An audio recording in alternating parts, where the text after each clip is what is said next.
we have some bad news. We can't get into Argentina. We're stuck in Chile.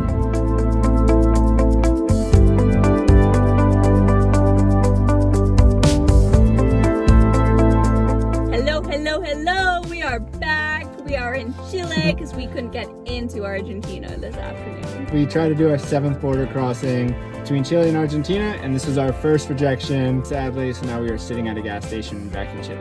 This happened after we drove about an extra, 20 hours to get where we were, because we took a very big detour, just hoping there would be no problem going across the border, and then getting back on track to where we would be otherwise. Most border crossings, the only issue is that we're stressed out, but there's never anything that goes wrong.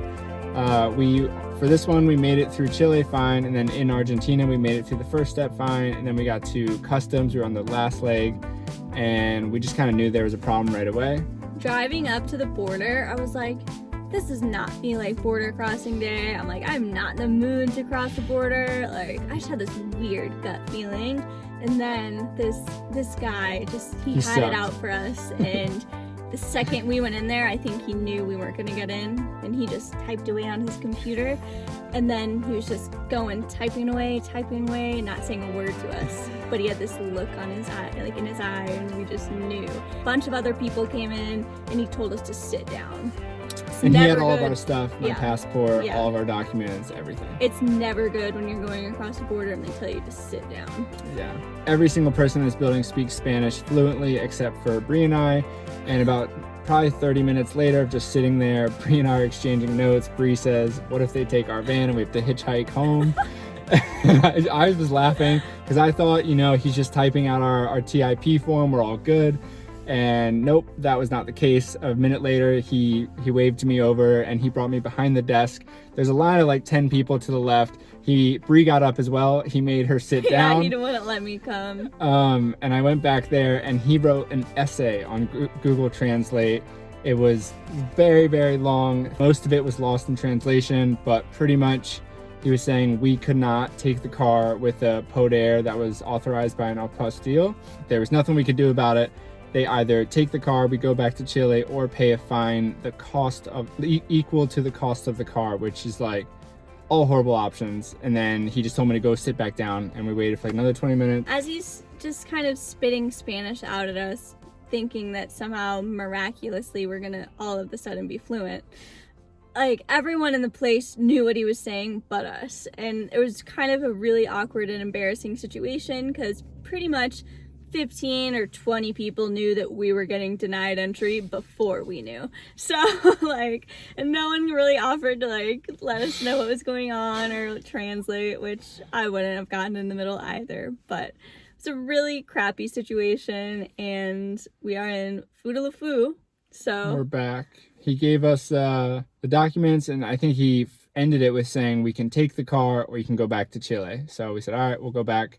And then we had to re-enter or leave Argentina. So we had to get re-stamped to leave. And 4 people that were working there were all spitting Spanish, staring at Bri and I. We felt super weird. Yeah, they looked super angry, and we just felt super judged and stupid, kind of. And it was just like, all right, well, send them back to Chile. So we went, got back in the car, drove. It was just like a few hundred meters back to Chile. Then everyone is just probably thinking, what are these two doing? They were just here leaving. And again, no one speaks English, so we had to tell them, well, we're back, and we got denied. In that office, it was actually pretty stress-free and easy.